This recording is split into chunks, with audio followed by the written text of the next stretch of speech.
গত 17 বছর ফ্যাসিস্ট হাসিনা সরকার আমলে আমরা মামলা হামলা নির্যাতনের শিকার হয়েছি।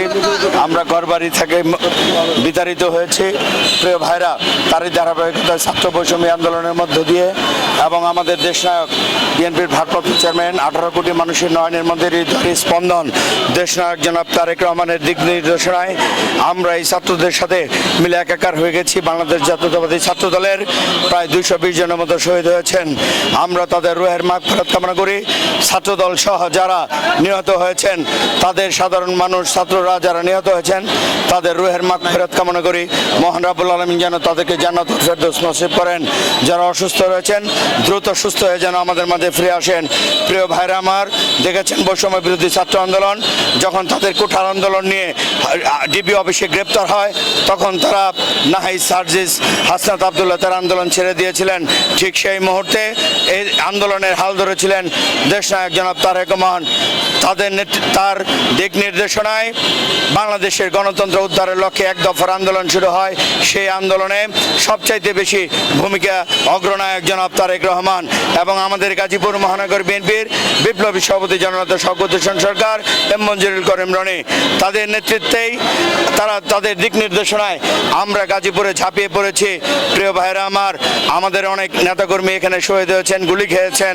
যারা আহত হয়েছেন তারা যেন আমাদের মাঝে ফিরে আসেন, সুস্থ হয়ে ফিরে আসেন। যারা নিহত হয়েছেন তাদের যেন জান্নাতুল মাকাম দান করেন মহান রাব্বুল আলামিন।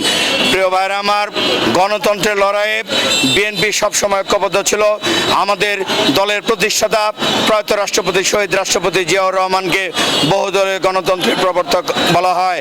প্রিয় ভাইরা, তারই সুযোগ্য উত্তরসূরি দেশনায়ক জনাব তারেক রহমান সেই গণতন্ত্রকে আপনার আমার মাঝে জনগণের মাঝে ফিরিয়ে দেওয়ার জন্য আজকের এই লড়াই এখনো শেষ হয়নি।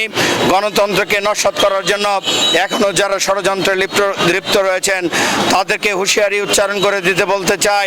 18 কোটি মানুষের নয়নের স্পন্দন, হৃদয়ের স্পন্দন, নয়নের মণি জনাব তারেক রহমান ডাক দিলে সারা বাংলাদেশ একাকার হয়ে যাবে। তাদেরকে নিয়ে, আমার নেতাকে নিয়ে কোনো ধরনের কটূক্তি আপনারা দয়া করে করবেন না।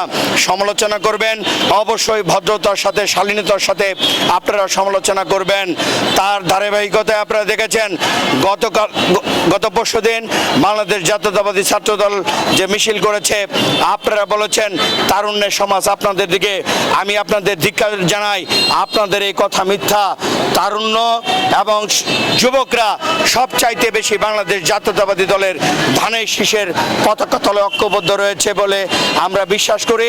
ইতিমধ্যে আমরা কয়েকটি প্রোগ্রামে জনতার স্রোত দিয়েও আমরা ইতিমধ্যে তা প্রমাণ করতে পেরেছি। প্রিয় ভাইরা, গণতন্ত্র পুনরুদ্ধারে আমরা জীবন বাজি রেখে রাজপথে থেকে রক্ত দেওয়ার জন্য সর্বদাই প্রস্তুত রয়েছি। আমরা রাজপথে রক্ত দিব। প্রিয় ভাইরা আমার, গণতন্ত্র উদ্ধার করেই এবং আগামী দিনে একটি সুষ্ঠু নির্বাচন হবে। সেই নির্বাচনে আপনারা ধানের শীষ প্রতীকে ভোট দিবেন। আমাদের দল কোনো সন্ত্রাস চাঁদাবাজকে প্রশ্রয় দেয় না।